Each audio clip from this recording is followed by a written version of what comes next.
Okay, we're gonna look at a technique for self-defense when you're dealing with an aggressive opponent that's just kind of swinging wildly at you. So this technique is to sort of deflect some of the punches, get control of the body, and get them on the ground. We'll take a look and then we'll break it down. We're gonna use the leg hook technique also. There's lots of different ways we can get them to the ground dealing with it after we clinch. So it's not always gonna be the same thing. You're gonna have like kind of a bag of tricks and you're gonna be able to kind of deploy them when necessary. So let's look at it.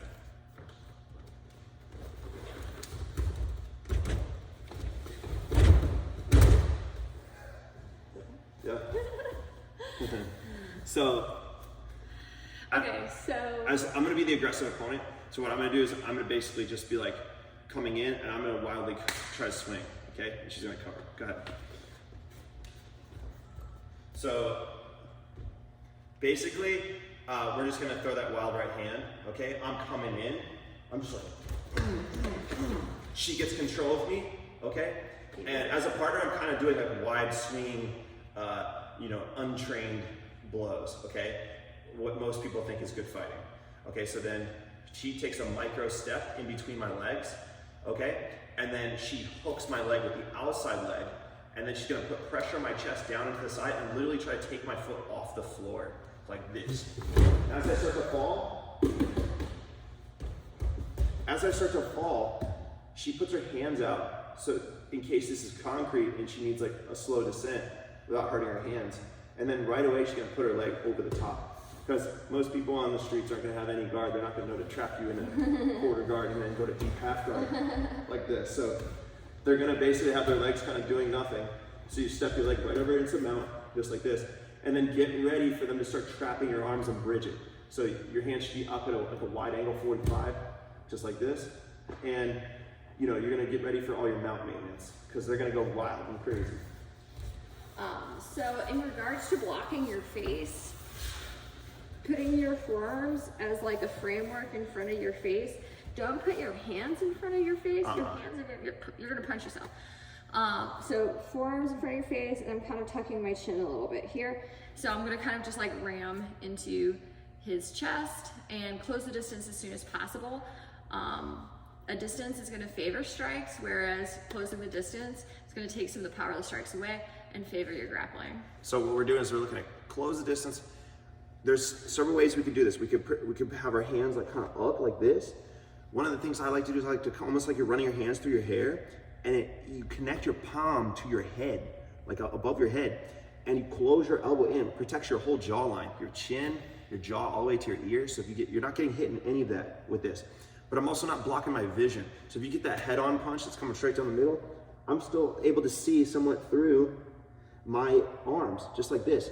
But it's just a momentary way to protect my dome as I'm coming in with an aggressive opponent so that you don't get knocked out. You just want to get in there. So you want to time, get your hands up. You could either be de-escalating position, like pleading with them, hey, it's okay, bro, it's fine, or whatever, I'm good.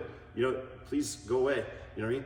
And then my hands are right there. I'm able to get in and take a power step with my leg. So the power step can be like, hey. So then we're covering up and I'm going in. You can step off that back foot. So you may want to just be pleading with them, and then you're able to step that back foot up, or here, and you step that back foot and you push off of it, and then you cover your head as you go in. Make contact with the chest. As soon as you feel contact with the chest, you wrap. Okay, let's talk about the wrap.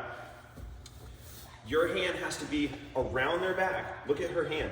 It's around my back, and it either gets supported with an upward facing gable grip, which gable grip is no thumbs. We never cross our thumbs and we go over the thumb like this. Look at how I'm just going palm to palm and connect my palms and hook, just like this. So she does an upward facing gable grip, just like this. That's very tough to break that grip. She wants to keep her head very tight. If she's gonna get hit now, it's gonna be very glancing blows. They're not gonna be ones that really knock her out. And meanwhile, the more I lean back to hit her, the more it helps the takedown. Ooh. And so as a partner, you kind of want to be leaning back and trying to hit them a little bit. And it's going to be glancing blows.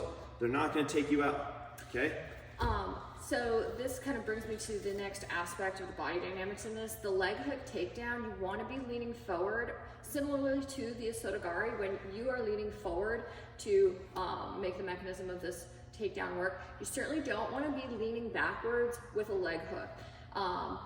So good connection with your gable grip, head forward, leaning forward, take that little step to the center of the feet, leg hook, and complete the takedown there.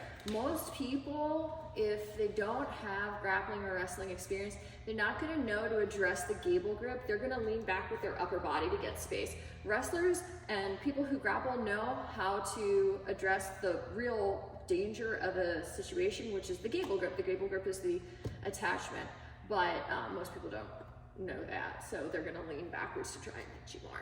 So your hands are going to connect, and then they roll to a grip. So your hand goes and it rolls to a grip. Watch how we'll do it in slow motion. Boom. That's not slow motion. No. Go back. She makes contact with my chest. Boom. And then her hands roll to a gable grip, just like this. And then it's difficult to get away. You also want to keep your hips closer, like this. I like paused for the slow motion of it. Yeah. So if the hips are far away, the person now can turn, hug your head, and drag you to the ground, which is a bad spot to end up in. So when you get in and you start body locking, you want your hips in very close. So you don't want a hollow space in your belly. So now when I go to hug, it makes it easier for her to just literally pop me up the leg hook, or she can literally pop me up in the air with low hips and looking to the ceiling, boom, and either mat return me to the front or put me towards the back of my back. So this is a very good position. Body lock, but we gotta keep our hips in. Okay, guys? Thanks so much.